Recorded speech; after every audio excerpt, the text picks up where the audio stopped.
Paz do Senhor a todos. Eu convido você a abrir a sua Bíblia no livro de Esther, no capítulo 8. Nós vamos fazer uma leitura do versículo 1 até o versículo de número 11. Esther, capítulo 8, do versículo 1 até o versículo de número 11. A minha Bíblia é um pouquinho diferente, ela está na linguagem de hoje, mas o entendimento é até mais claro do que aquelas Bíblias que a gente está acostumado a utilizar, tá bom? Então eu vou ler aqui para vocês. Esther 8, do 1 ao 11, você pode me acompanhar aí juntamente com a sua Bíblia. Naquele mesmo dia, o rei Xerxes deu à rainha Esther a casa e os bens de Amã, o inimigo dos judeus. E Mordecai foi apresentado ao rei porque Esther contou que Mordecai era seu parente. Então o rei tirou o seu anel sinete, que ele tinha tomado de Amã, e deu a Mordecai. E Esther nomeou Mordecai para administrador de todos os bens de Amã. Depois Esther se jogou aos pés do rei e, chorando, pediu que anulasse a ordem de Amã, o descendente de Agag, e que não deixasse que o terrível plano de Amã contra os judeus fosse executado. O rei estendeu o cetro de ouro para Esther. Ela se levantou e ficou de pé diante dele. Então disse: Se for do agrado do rei, e se eu puder contar com a sua bondade, e se o Senhor achar que o que eu peço está certo, então assine um decreto anulando a ordem de Amã, a ordem que o filho de Hamedata e descendente de Agag deu para que no reino inteiro todos os judeus sejam mortos, pois eu não poderei suportar a destruição do meu povo e a morte dos meus parentes. E o rei Xerxes disse à rainha Esther e ao judeu Mordecai: Eu mandei enforcar Amã por causa do plano que ele havia feito para matar os judeus e dei todos os seus bens a Esther. Mas uma ordem dada em nome do rei e carimbada com o anel real não pode ser anulada. Porém, escrevam o que quiserem aos judeus, assinem em meu nome e selem as cartas com o meu anel. Isso aconteceu no dia 23 do terceiro mês, o mês de Sivan. Mordecai mandou chamar os secretários do rei, editou um decreto aos judeus, aos representantes do rei, aos governadores da província e aos chefes dos vários povos em todas as províncias do reino, que eram 127 ao todo, e iam desde a Índia até a Etiópia. O decreto foi traduzido para todas as línguas faladas no reino, e cada tradução seguia a escrita usada para cada província. O decreto foi copiado também na língua e na escrita dos judeus. As cartas foram escritas em nome do rei, carimbadas com o anel real e levadas por mensageiros montados em cavalos criados nas estrebarias do rei. Nas cartas, o rei dava autorização aos judeus e a todas as cidades do reino para se organizarem e se defenderem contra qualquer ataque. Se homens armados de qualquer povo ou qualquer província do reino atacassem os judeus, esses poderiam combatê-los e matá-los. Poderiam acabar com todos os inimigos, até mesmo as mulheres e crianças, e ficar com os seus bens. Amém? Na aula passada, nós vimos a história do capítulo 6, em que Amã, vamos falar assim, pego de supetão, de surpresa, é forçado a dar honras ao homem que era inimigo dele, né, por parte inimigo, né, por parte ali, vamos falar de Amã que tinha essa raiva para Mordecai. E ele então foi forçado a prestar honras a Mordecai, que ele tinha como inimigo, porque o rei queria honrar Mordecai. Por que o rei queria honrar Mordecai? Porque no começo do capítulo, nós vimos que o rei teve uma insônia, o rei ele começou os seus servos lerem as crônicas do reinado, E chegou lá que Mordecai, ele numa determinada situação, livrou o rei de morte, mas por um colapso não foi dado honras para Mardoqueu. Tá? Então o rei falou, não, falhamos, precisamos honrar esse homem.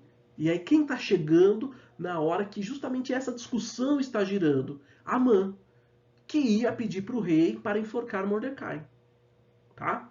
E aí nós vimos que aconteceu todo o processo de honra. Amã volta desolado para casa, conta para a esposa o que ele ia fazer, o que aconteceu, o que ele teve que fazer. E aí os amigos dele, a esposa dele, falam, olha, a grande verdade é que esse jogo você perdeu.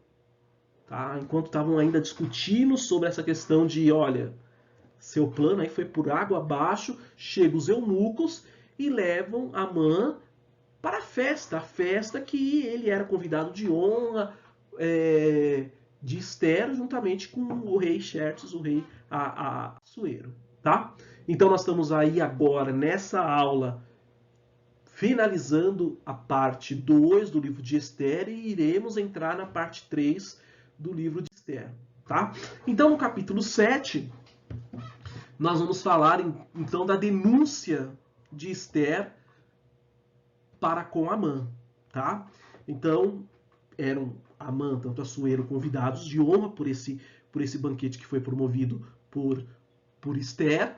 Teve uma primeira parte, ele falou, tá, Esther, mas você está fazendo um banquete porque eu sei que você quer alguma coisa. E você tem toda a liberdade, você pode pedir o que você quiser, porque eu te dou até metade do meu reino. E a gente viu que isso era uma frase, vamos até usar assim como um dito popular por parte da realeza, muito comum, tá? Que traduzindo para os nossos dias, trazendo um paralelo para os nossos dias, essa frase aqui que é bastante popular nos nossos dias, que a gente já viu ela quando a gente estava comentando justamente da primeira vez que o rei questiona Esther e ele faz de novo e se fala, não, fala para mim o que você quer que até metade do reino eu te dou. Tá? É como se hoje a gente fala, tá, o que você me pede sorrindo que eu não faço para você chorando. Tá? Então essa é uma frase popular que nós podemos falar que era de uma certa forma usada lá nesse tempo. Tá? E agora Esther fala, ela repete uma saudação que a gente viu lá no capítulo 5. Tá? Se eu, né, como rainha, eu achei graça, favor perante o rei, tá?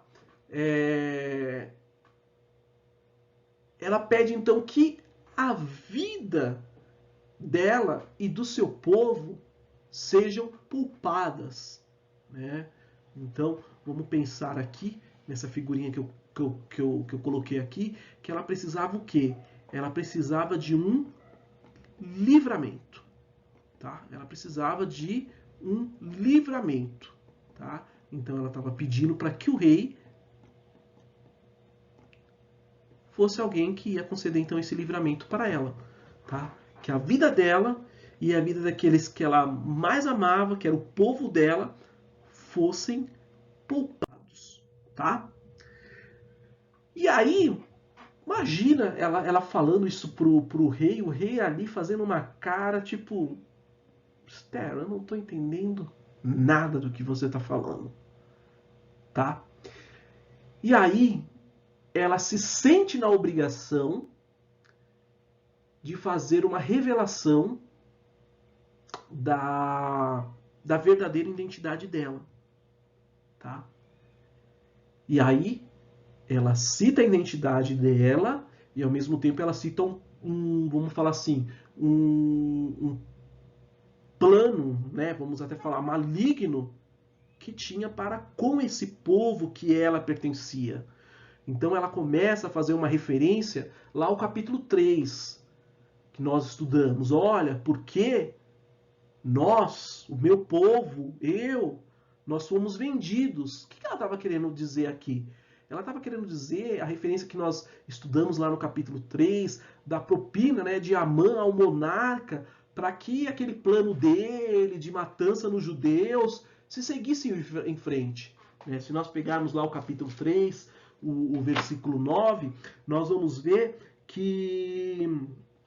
Eu vou ler aqui nessa Bíblia, tá? Se o Senhor quiser, assine um decreto ordenando que eles sejam mortos. E eu prometo depositar nos cofres reais 342 mil quilos de prata para pagar as despesas do governo. Tá? Então, assim, rolou uma propina lá. Tá? E aí, então, de uma forma mais dramática, Esther fala assim: olha, rei, eu não iria tomar o seu precioso tempo se o assunto não fosse tão importante. Tá? Agora imagina, se tudo que tivesse acontecendo fosse nos vender como escravo, eu não estaria hoje aqui me humilhando, tomando a sua atenção, estragando, de certa forma, aqui, esse banquete, aqui, essa cerimônia que eu preparei aqui para a gente se alegrar. Tá? Mas qual que é o problema? Tá? O problema é que nós estamos falando de morte, nós estamos falando de extermínio, nós estamos falando de acabar, tá? com a vida do meu povo. Tá? Se só fosse como escravo, eu não incomodaria, eu não ia causar tudo isso, mas nós estamos falando de morte. Tá? E aí o rei, ele se compadece de Esther e fala: tá, mas quem arquitetou esse plano? De quem nós estamos falando? Tá? E aí agora, Esther, ela finalmente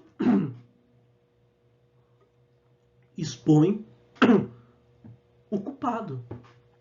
Eu estou falando de Amã. Tá?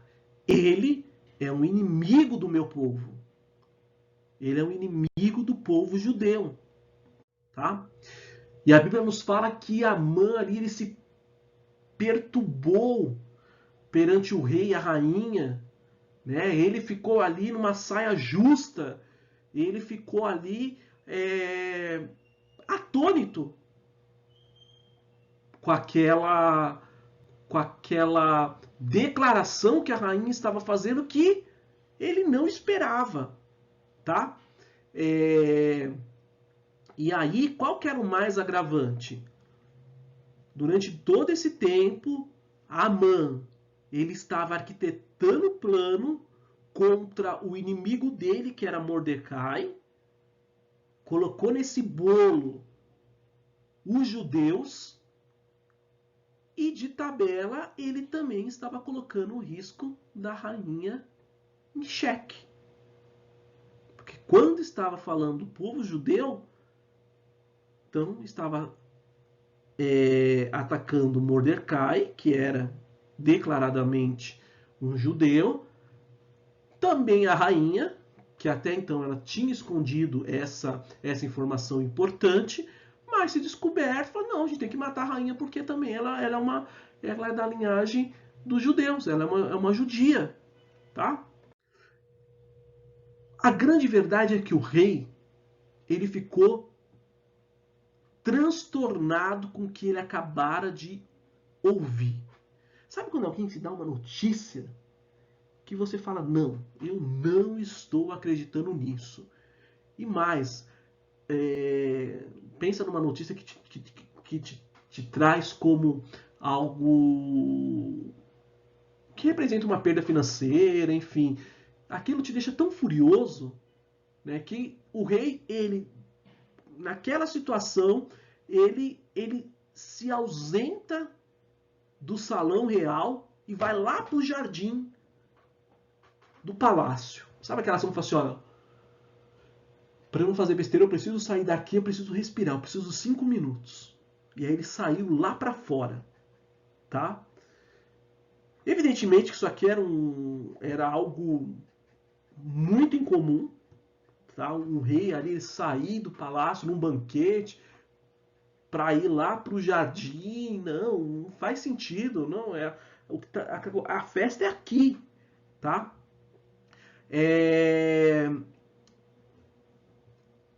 Então foi tão pego de surpresa ali que o rei precisava ali, então respirar, precisava colocar as ideias no lugar. Amã não seguiu o rei, ele ficou lá no salão onde estava a rainha Esther. E aí o que ele faz agora? De certa forma, né, ele começa a implorar, né? Vamos até pensar que ele começou a pedir por clemência. Por quê? Ele sabia que aquele fim de jogo que a sua mulher, os seus amigos falaram, agora era uma realidade. Tá? Fim de jogo para ele. Tá? E tudo caminhava que ele perderia a vida, dado uma atitude dele que desagradara ao rei, era danoso, era prejudicial à corte, porque estava envolvendo Esther, tá? E então ele sabia ali que ele ia ser sentenciado à morte, tá? Numa atitude tão desesperadora, Amã ele se joga no sofá onde estava a rainha, na tentativa de quebrantar o coração dela, para que ela concedesse essa misericórdia. Tá? E o que acontece? Nessa ação de ele se jogar no sofá, que era da rainha, que ficava a rainha, o rei ele retorna daquele momento de tentar esfriar a cabeça. E qual que é a cena que ele depara? Ele depara alguém, né? Vamos pensar aqui. Vamos imaginar, praticamente em cima da rainha, tá? E o que aquilo transpareceu para ele? Amã, ele está tentando violar a rainha. Olha que absurdo. No banquete, tá?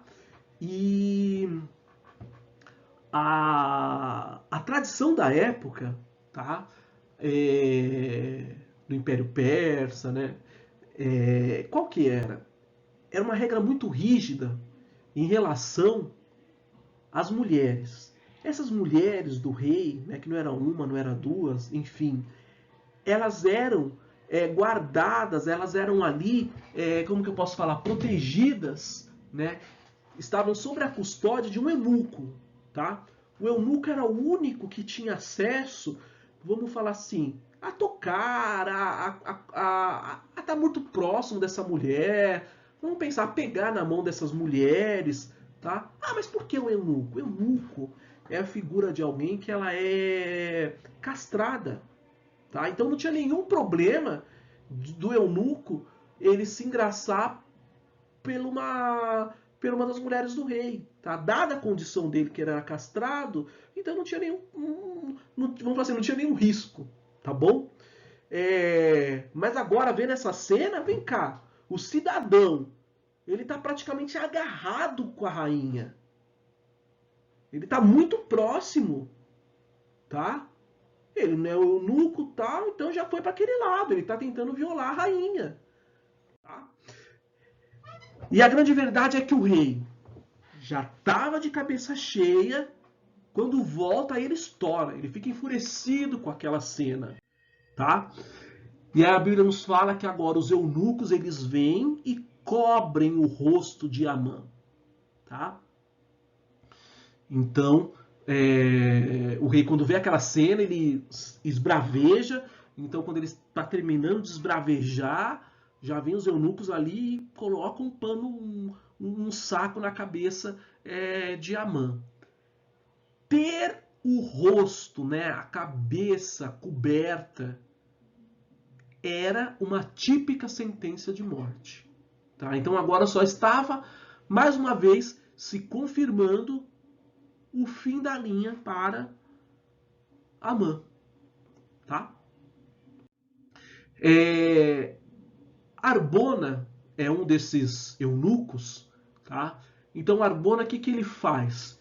Ele pede a palavra e ele fala: "Rei, eu tenho uma informação importante. Existe uma forca em tal lugar, forca essa que foi construída, foi ordenada por Amã, para que nela fosse enforcado Mardoqueu." Tá? Então, diante daquela informação quentinha, vamos falar assim, o rei ele fala: ok, então agora Amã ele deve ser enforcado nessa mesma forca em que ele planejou que outrora Mardoqueu deveria ser enforcado. Tá? O capítulo 8, nós vemos agora os judeus sendo autorizados a resistir. Tá? Então, dado esse acontecimento, Amã sentenciado à morte, enforcado, naquele mesmo dia, o rei deu à rainha a casa de Amã. A casa, nesse contexto, está falando dos bens de Amã. Tá? Qual que era uma tradição muito forte naquela época no Império Persa? Os traidores, todos os seus bens, eles ficavam sobre agora a custódia da coroa. Então vamos pensar lá no capítulo 2, quando a gente viu que os eunucos eles estavam bolando um plano, uma tramóia, uma ação ali para com o rei. Vamos imaginar que aqueles dois eunucos eles tinham um excelente salário e, dado o excelente salário deles, eles tinham muitas posses. Nessa ação em que descobriram essa falcatrua, essa conspiração, todos os bens deles agora ficaram com a realeza. Tá? E aí, agora, Esther, ela fica foi dado para ela esses bens, tá? Nessa ocasião, Esther ela faz uma outra declaração muito importante. Ela agora declara que Mordecai, né, o Mardoqueu, tinha um parentesco com ela, tá? Então agora o que ele faz? Vamos falar assim, as coisas começam a mudar, né? Começam a ganhar uma nova dimensão, tá? Mardoqueu agora ele ganha o cargo de primeiro-ministro que outrora era ocupado por Amã, tá? Então ele foi dado autoridade para ele, tá? E a prova dessa autoridade ele recebeu o anel real. Tá? Então esse anel real, quem possuía o anel real, então era aquilo que atestava essa autoridade concebida pelo rei. Tá? E a Esther agora aproveita a oportunidade e ela nomeia Mardoqueu como administrador desses bens que a realeza recebeu, que eram outrora pertencentes a Amã. Tá? Ok, avançamos. Por hora, eliminamos o risco de atentado ali contra Mardoqueu, que estava prestes, tinha uma forca preparada para ele. Mas, no geral, ainda havia um risco para com o povo judeu, tá? E agora Esther, ela precisa de ajuda, precisa então que o rei ali agora dê um posicionamento favorável para aquela questão.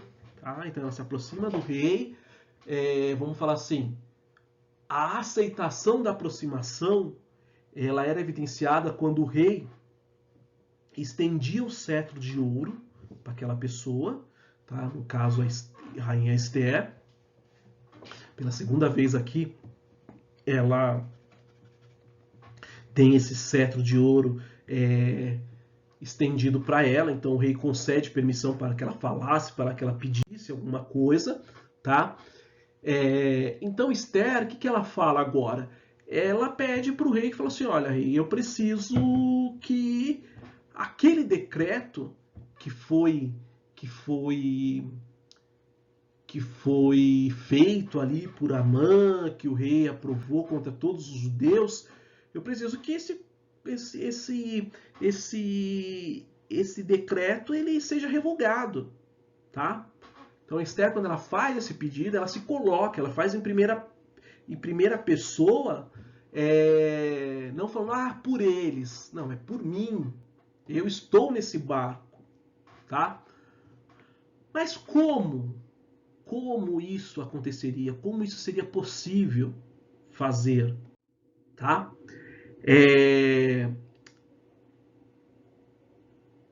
O rei, tá? Ele entendia perfeitamente o pedido de Esther.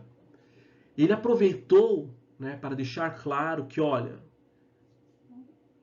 talvez não seja esse contexto, mas vamos só imaginar. Até falou, olha, eu não estou em cima do muro, porque, olha, eu já fiz várias ações a seu favor. Você me pediu, teve a questão de Amã,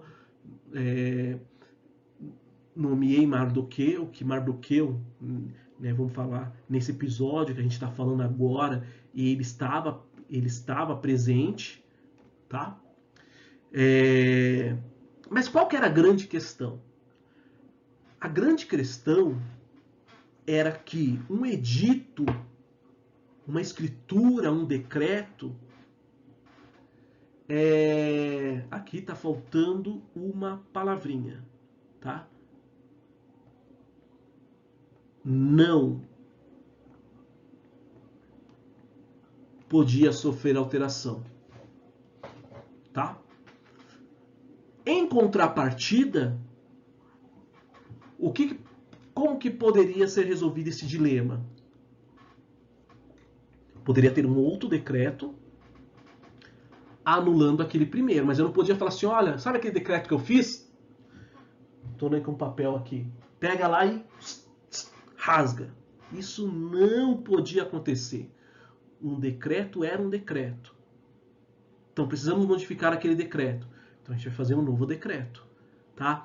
Então, seguindo essa tradição, seguindo essa política da época, o rei nomeia tanto Mardoqueu quanto Esther para escrever um novo edito. E esse novo edito tinha como o objetivo principal invalidar o primeiro edito, que era então a matança dos judeus, tá? E agora o que acontece? Esse novo edito ele é espalhado por 127 províncias que receberam o seu edito, e a gente viu que o Império Persa, em termos dos seus conquistados, eles tinham uma política muito, vamos até usar assim o termo, humanizada, em que neste exemplo, mais uma vez, esse decreto chegava no idioma nativo, tá? Então, se ali tinha um povo conquistado que falava o idioma espanhol, esse decreto fora redigido em espanhol. Se havia um povo ali cujo idioma principal era o inglês, aquele decreto era redigido em inglês. Tá? O decreto deveria chegar na língua nativa de cada povo. Tá bom? Isso aqui acontece no mês de Sivan, tá? Que equivale aos meses de maio e junho do nosso calendário. Tá? E aí A data concedida ali para os judeus era de praticamente uns 8 meses, que davam tempo ali de eles se preparar para qualquer ataque. Então eles estavam agora, como que eu posso falar? Estavam ancorados por essa novo decreto que davam para ele permissão ali de se defenderem, atacar qualquer um que viesse a atacar eles, com base naquele primeiro edito lá, tá bom? Então esse novo edito ele foi selado pelo rei e a distribuição aconteceu através de correios montados em ginetes, tá? Gostaria que vocês pesquisassem para mim e falavam o que é essas ginetes, tá? Qual que é a característica, tá bom? A gente já viu que uma coisa que chamava muita atenção no Império Romano era o sistema, vamos falar assim, de correios, tá? Então esses correios aqui eram, vamos pensar aqui como carteiros montados nessas ginetes, tá? Que vocês vão me falar o que são ginetes. E aí era uma estrutura muito completa, muito bem estruturada, que essas correspondências chegavam em todas as províncias de uma maneira muito eficiente, tá bom? Nos versículos 11 e 14 tem uma certa discussão, um certo ponto de vista, tá? O que são discutido em torno desses versículos, tá? Primeiro, é que o que parece muito claro ali no texto, né, é que os judeus eles receberam permissão para eliminar até mesmo as mulheres de qualquer pessoa que atacassem eles, tá bom? A princípio, assim, quando a gente lê o texto, dá a entender que é esse sentido, tá? Outro sentido que pode ter aqui é que essa referência de mulheres e filhos está falando do povo judeu, tá? É que o ataque ele contra o povo, então ali atingiria os judeus, o homem, o judeu, a mulher, uma judia, alcançaria as crianças, alcançaria os despojos dos judeus, tá? Então, nesses casos, os judeus deveriam se amar e se defender, tá? Então, esse aqui é um versículo que gera um pouco de dúvida aqui sobre, tá, qual linha que está sendo discutida aqui, tá? Basicamente, são essas duas linhas, tá? Ou está falando que, de fato, os judeus receberam permissão para matar, para eliminar mulheres e filhos das pessoas que tentassem atacar eles, fossem atacar ele, ou quando fala de mulheres e filhos aqui, está falando sobre o outro prisma. Está falando, olha, então qualquer um que pode vir atacar os judeus, quer sejam homens, quer sejam mulheres, quer sejam crianças, quer sejam seus espólios, né, os seus despojos, tá? Nos versículos 15 e 16, então, agora fala de Mardoqueu. Mardoqueu, agora, com trajes típicos da realeza, é recebido em grande euforia na cidade de Suzã, que era uma cidade muito importante ali do Império Persa. Detalhe, recebido com alegria por todos. Estamos falando que os judeus se alegraram. Estamos falando que os persas também se alegraram, tá bom? Então, agora, os moradores de Suzã, eles exaltam essa nomeação de Mardoqueu como primeiro-ministro, tá? Então, algumas bíblias têm um contexto de luz, tá? A ideia aqui é o transparecer a felicidade que aquela ocasião gerou, tá? O segundo edito, ele era um contraste muito grande do primeiro. Quando a gente pega lá em Esther, capítulo 4, o versículo 3, nos fala assim, ó, nos fala do primeiro edito. E em todas as províncias e em todos os lugares onde foi lida a ordem do rei, os judeus começaram a chorar em voz alta, tá? Então, quando chegou aquele primeiro edito, que foi o plano lá de Amã, o primeiro edito que começou a circular no contexto do capítulo 4, houve grande tristeza dos judeus que estavam sendo condenados à morte, tá? E agora? Agora é totalmente diferente. Nós estamos falando que está tendo uma festa. Festa essa dos judeus que influenciou também os gentios. Os gentios também comemorando esse livramento dos judeus. Então agora estava tendo uma grande festança dado a um segundo edito. Tá? Olha o contraste entre o primeiro e o segundo edito. Tá bom? Aqui se fala o se fizeram. Tá? É o único local do Antigo Testamento em que nós vemos a ênfase de se fizeram no sentido de conversão. Está falando que naquela situação, pessoas gentias se converteram ao judaísmo. Tá? Passaram agora a professar a fé do judaísmo. Passaram, vamos entender no sentido mais amplo, a fazer a circuncisão para ser considerado como um judeu. Passaram agora a seguir a todos aqueles mandamentos da Torá, passaram a seguir aquelas festas religiosas anuais que eram como a Páscoa, que no passado foi esquecida, havia sido estipulada, mas com o passado se esqueceu, e agora nós estamos vendo um momento que isso aí está sendo colocado de novo nos eixos. Tá? Então o que aconteceu? Essa grande virada nessa história, ela impressionou os gentios. Tá? Então, aqui nós vamos ver uma evidência do poder divino na figura da vitória de Mardoqueu sobre Amã. Uma vitória que não teve guerra, tá? Não teve aqui, Amã teve que fazer, Mardoqueu teve que, né? Deus foi aquele que deu livramento para Mardoqueu e o seu povo, tá? O ódio de Amã e do ódio, né, de Amã até a evangelização de inúmeros persas que se converteram ao judaísmo, né?